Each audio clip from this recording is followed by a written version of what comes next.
Hey, welcome to the Recovery 180 podcast. And today I am excited to have my friend Keri on. And welcome, Keri, to our new podcast. Great to have you there.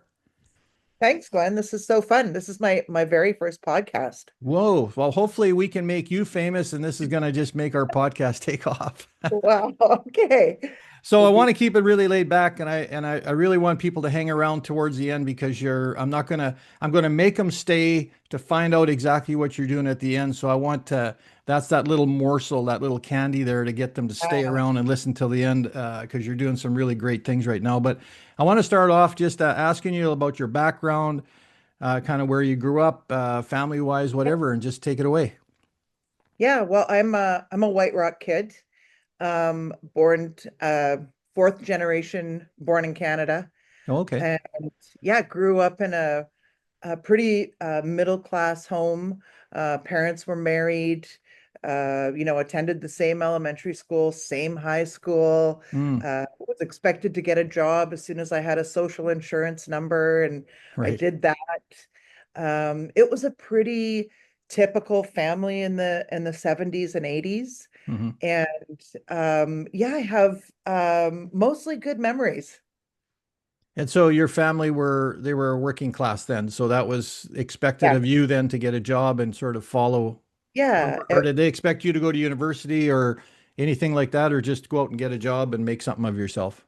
I think a little bit of both. I did end up going to community college and studying journalism, and that was a big deal for my family because we were and are working people Mm, who typically weren't attending university. I mean, some of my cousins did, but wasn't that wasn't a goal that you would go out and get a degree. It was more find a vocation or a commitment, and follow that through. My dad worked for Canada Customs, which is now, as you know, Canada Border Services Agency.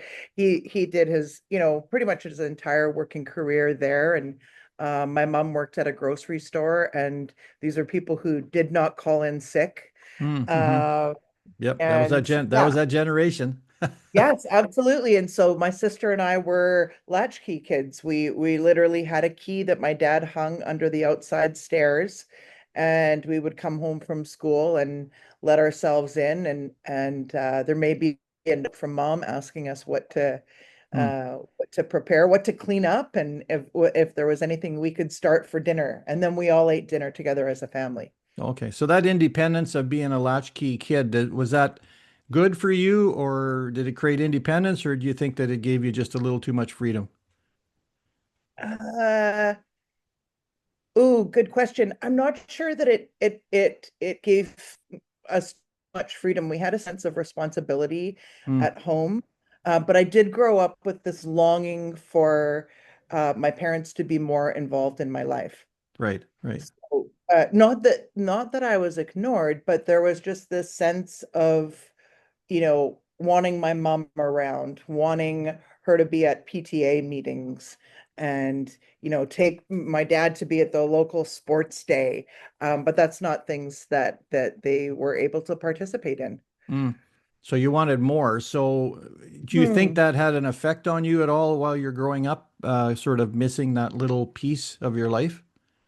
I'm not so sure. I mean, perhaps a little bit, but not anything that I couldn't really sort through or deal with. I Hmm. think what had a bigger effect on me as a kid were two big areas of loss that I didn't have really a way to cope through. We didn't talk about feelings a lot. Mm, So the first one would be, as a child, 4 or 5 years old, and there were two deaths in the family. One was my grandparents' dog, which was the family dog, mm, and she went off to the hospital and never came back. And the other was my uncle, my mom's brother, and he died very young from natural causes. And another person, or important figure in my life at that time, who went off to hospital and didn't come back. So mm, there was some grieving that was happening and going on around me, um, that I wasn't really able to express from a little kid's point of view. I knew that adults in my life were grieving, Mm, You just kind of had to keep a stiff upper lip.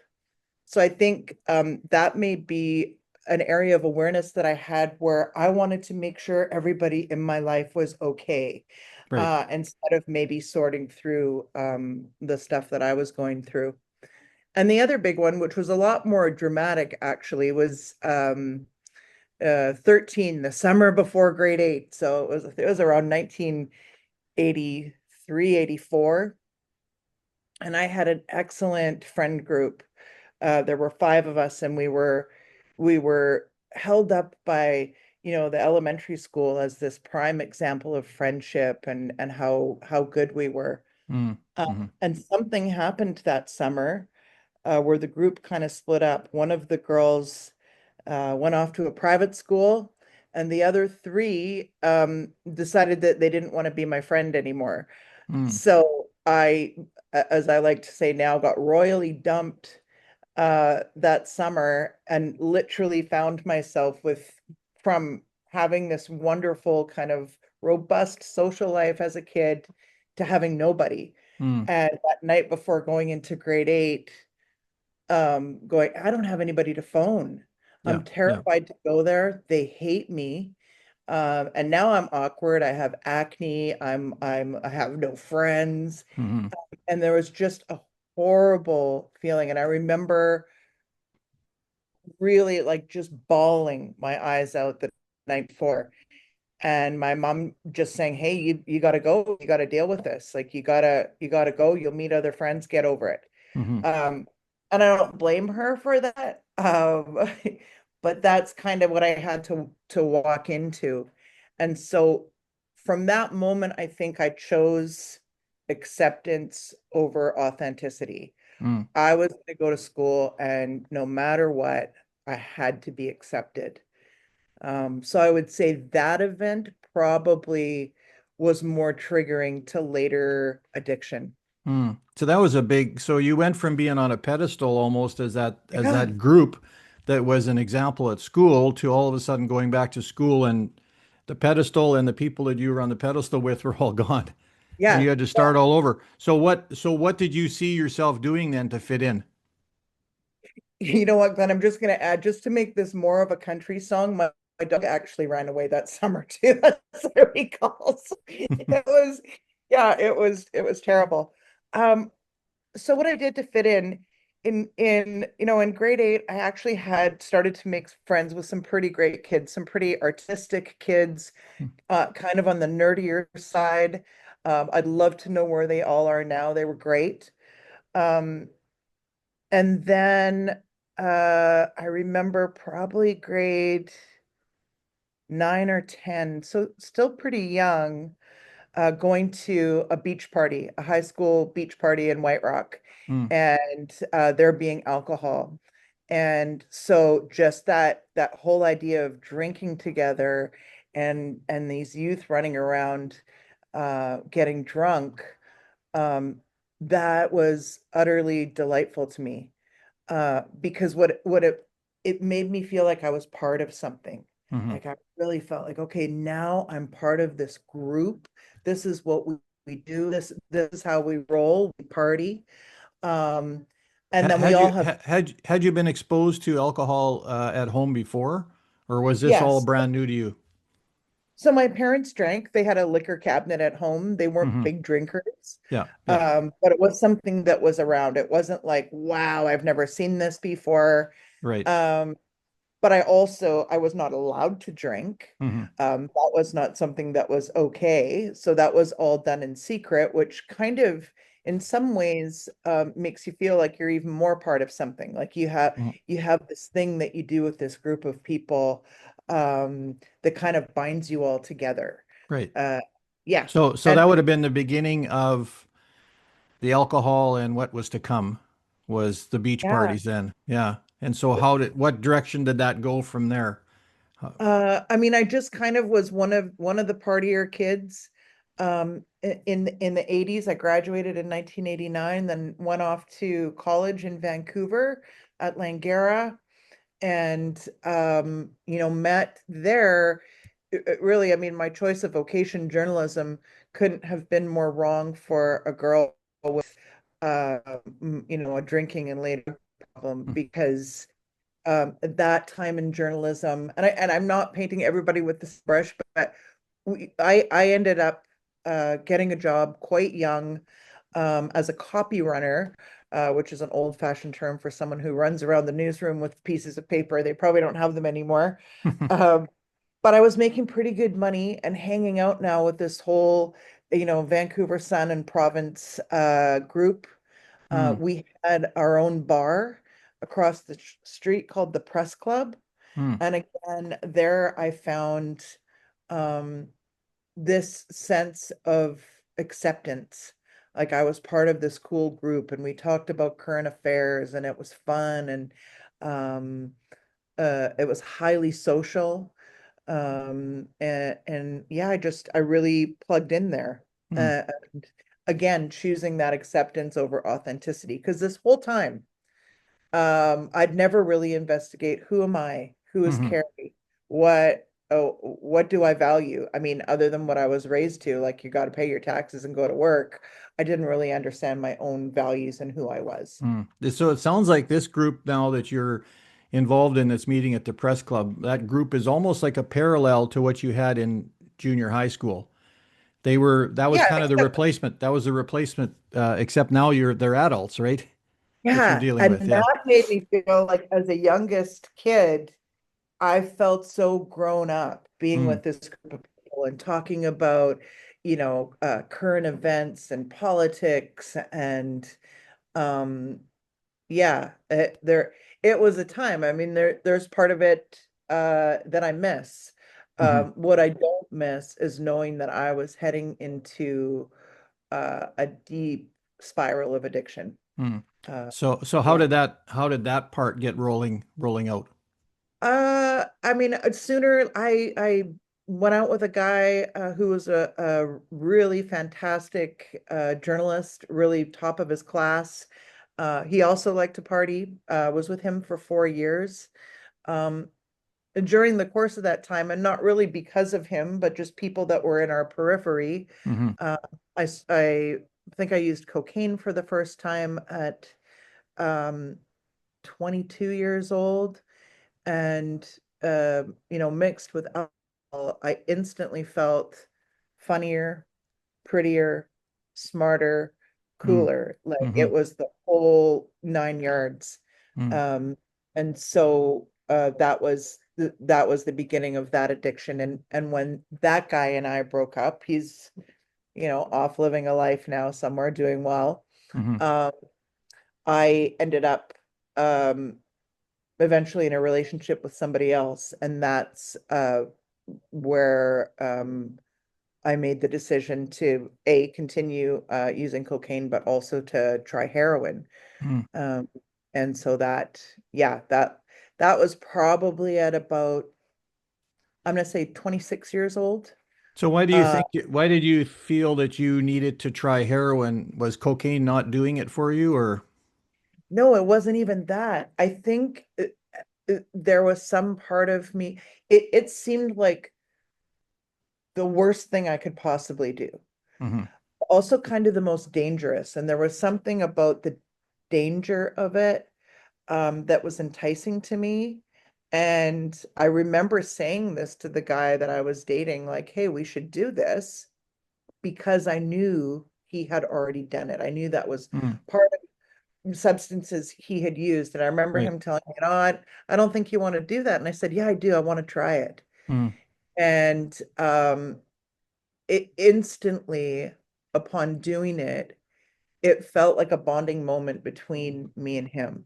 mm, For me, that's what it felt like. Like, hmm. wow, I've done this dark thing that I don't want anybody to know. I think I said at the time, like my parents can never know about this. I would rather stand in front of a moving train than have them find out. Mm, hmm. Hmm. But And it was, so, well, there yeah. was the danger and the excitement, I guess, part of it. And Yes. that Yeah. and so Yeah. when you did that, did you feel kind of your foot was in the door then, and did you feel you had control Yes. over yourself and the drugs? Yes, I did, which was very foolish. Yeah. Yeah, because they say that it's not, we think we have control, but the drugs have control, right? Yeah, and I yeah, um really didn't. And I remember the first time I started to feel withdrawal because I hadn't used any Hmm. opiates. Hmm. Um, I remember this boyfriend saying, "Oh, I know what's happening to you." And I said, "What?" And he goes, "This is withdrawal." And I absolutely refused to accept that. I was like, "No, that is not what this is. I'm sick. I'm actually sick. No, Hmm. that's not what this is." Um, So you didn't want to accept the fact that he's saying that you've got an addiction and that's why you're going through withdrawal. yeah, and Right. I think, like he wasn't really on his recovery path yet either. And Hmm. so there was, I think, this idea still that both of us could control it. Like, hey, this is withdrawal. We need to quit for 3 or 4 days, and then Yeah. you'll be, Yeah. Yeah. Yeah. you And can't use so, the stuff every day. You can only use it, every third day. yeah. That's what you tell yourself. So how did that, as we're kind of midpoint now, like, so how did that start to spiral? How did that start to unravel in your life to where you started seeing that, oh, this is starting to affect other parts of my life?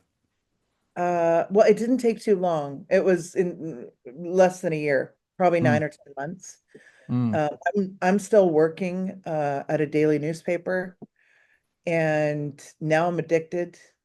I can get up and go to work, but I can't function unless I've had heroin. mhm, mhm, So this boyfriend who's in construction and works, different hours and different jobs, I would have him on occasion bring me my lunch at work, which would actually have the drugs inside so I could go use them in the bathroom. mm. Wow. Which is I mean, I don't know that I've ever really shared that detail, but that's what I would No, do. but that's, yeah, it's interesting. Yeah. Yeah, and I would also take coffee orders amongst colleagues, because now we're working right downtown Vancouver at the foot of Granville. Mm, And it's literally a 3-minute bus ride to Hastings in Maine. mm, So I mhm, would take Starbucks orders. I would run out, quickly take the bus to Hastings in Maine, pick up, come back, grab the Starbucks and run back upstairs and pretend like I had just gone out to mhm, get everybody Starbucks. mhm. And Um, nobody had any idea that you were going and picking up your drugs. no, but somebody must have clued in at one point because our editor-in-chief, who really never had anything to say to me because I'm not I'm still fairly low in seniority in the organization. Hmm.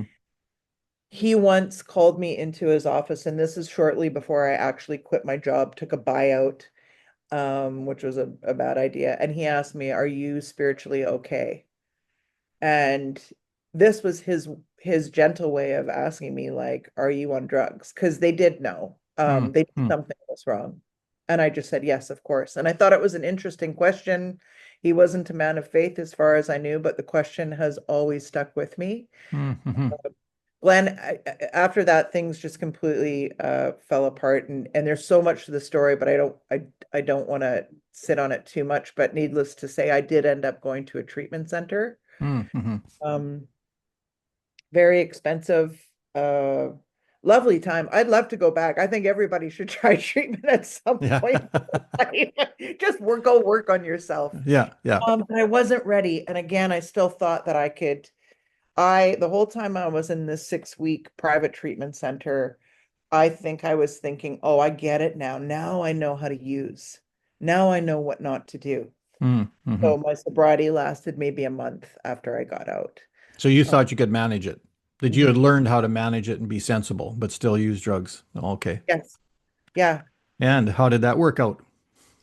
Terrible. Yeah. I did geographical moves. I mean, my addiction went on for 12 years and involved stints of homelessness, moving to the Caribou, to think, getting out of it, picking Hmm. myself up for about 2 or 3 years, then falling back.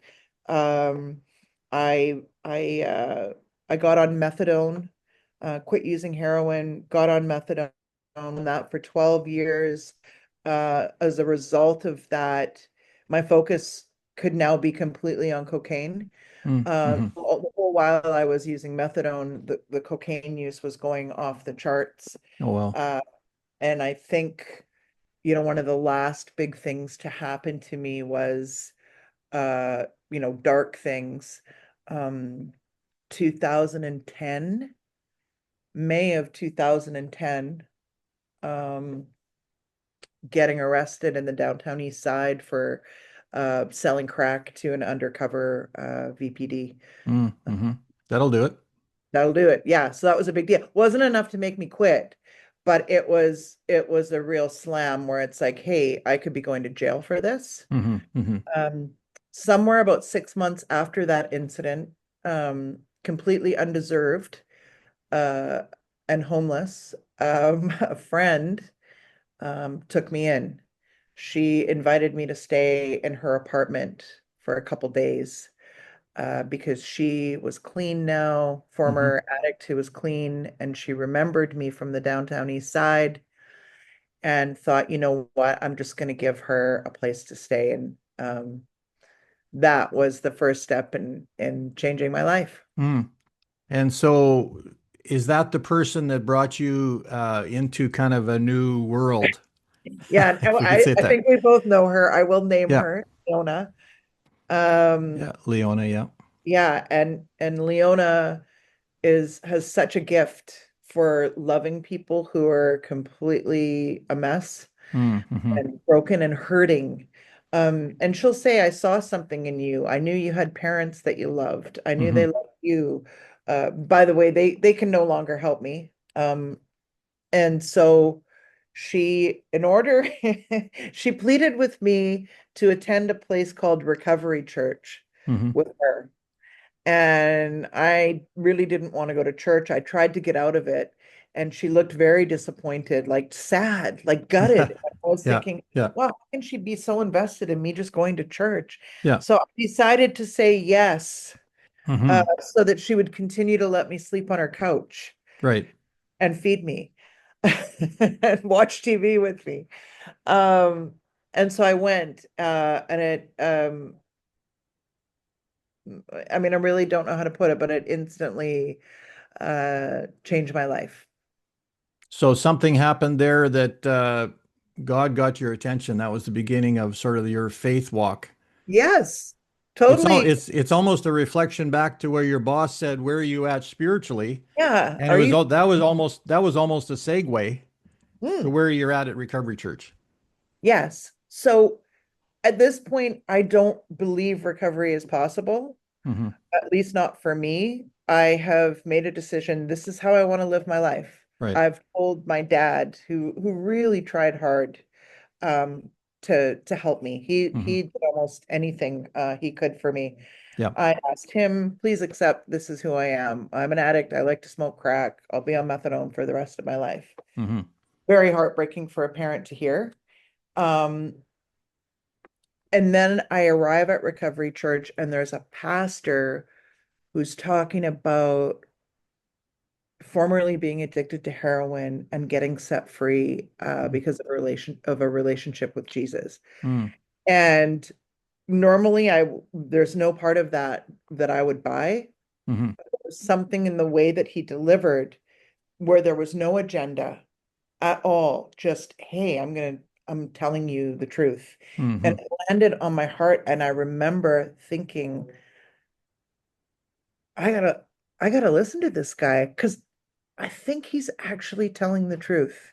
Well, and the fact that he's been there, Yeah. you felt you could trust him, I was like, right? what? And what pastor? What? Like, excuse me? Yeah. There's pastors who talk about this Yeah. stuff? Yeah. That have experienced it. Yeah. Yeah. Yeah. Yeah. So that got your attention. So you were absorbing what he was saying, and how did that affect you? Um, there's I wanted to just mention, I don't know if you've heard of the recovery model, you probably have, called CHIME. Not offhand, So no. CHIME is an acronym, and it's believed that these principles are necessary for someone to recover. Hmm. And this is everything that I found at Recovery Church. So connectedness, I instantly had this group of people who just cared about me, Hmm. even if I was still addicted. Yeah. Hope and optimism. That came from just opening my heart to faith. Hmm. Identity, figuring out finally after all these years was meaning. So obviously just finding meaning in who am I in God, and empowerment, being Mm. able to make my own decisions. All of those things, all of those principles of chime were at Recovery Church and probably still in my life today, because of Recovery Church. Mm-hmm. Oh, that's great. So Yeah. how did that evening at Recovery Church, because we've got roughly 10 minutes left here, how did that change the next direction that you went in your life? Um, Because you're still at Leonis on on the couch. on the Yeah. couch, and so but from there to where you are today, let's sort of compartmentalize that. I think it's important for me to highlight that it wasn't instantly smooth sailing. Hmm. It took probably about 6 months before I could say I actually don't want to use anymore. Right, right. And how it would happen is I would stay clean and sober for a few days or a few weeks, and then I'd go out again. Hmm. And the last time I did that was March of 2011. And it was so bad. I spent the whole weekend, Leona away. She didn't know where I was. She was worried sick. Just going on this wild bender and being so broken inside. Um, like just this feeling of, wow, I had something really good there, and this is the darkest thing I can possibly imagine. Like I'm in a desert right now. I don't know how to get out of this.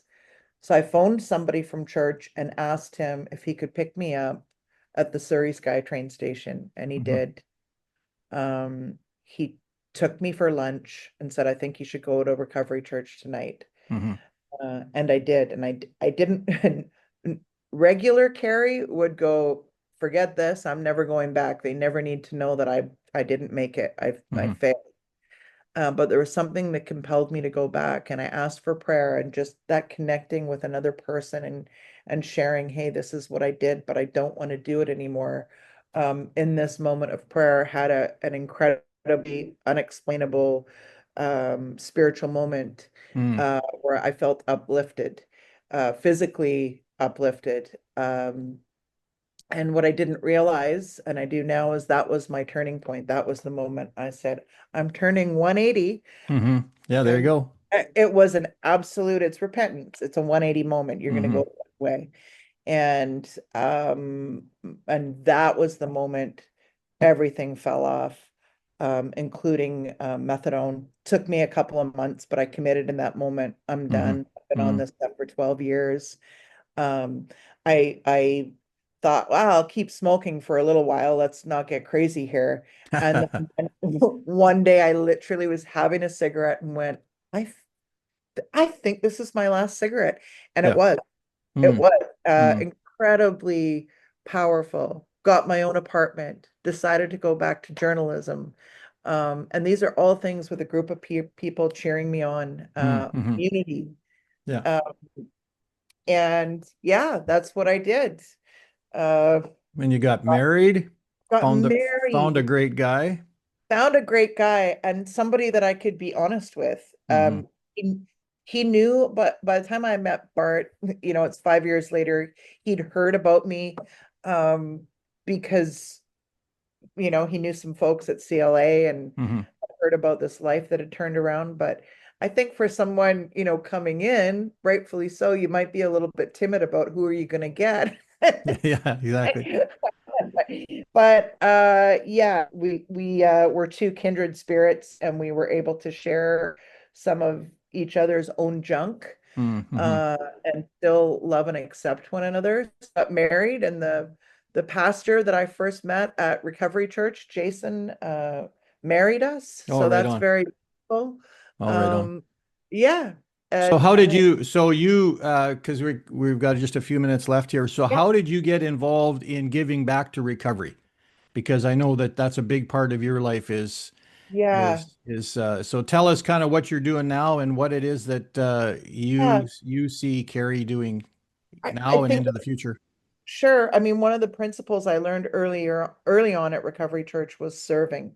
Mm-hmm. And that really, talk about empowering, but also just, and I know that AA has a strong principle of giving back and Hmm. serving others. So Yeah. that was kind of implanted to me early on, did a ton of serving at my church.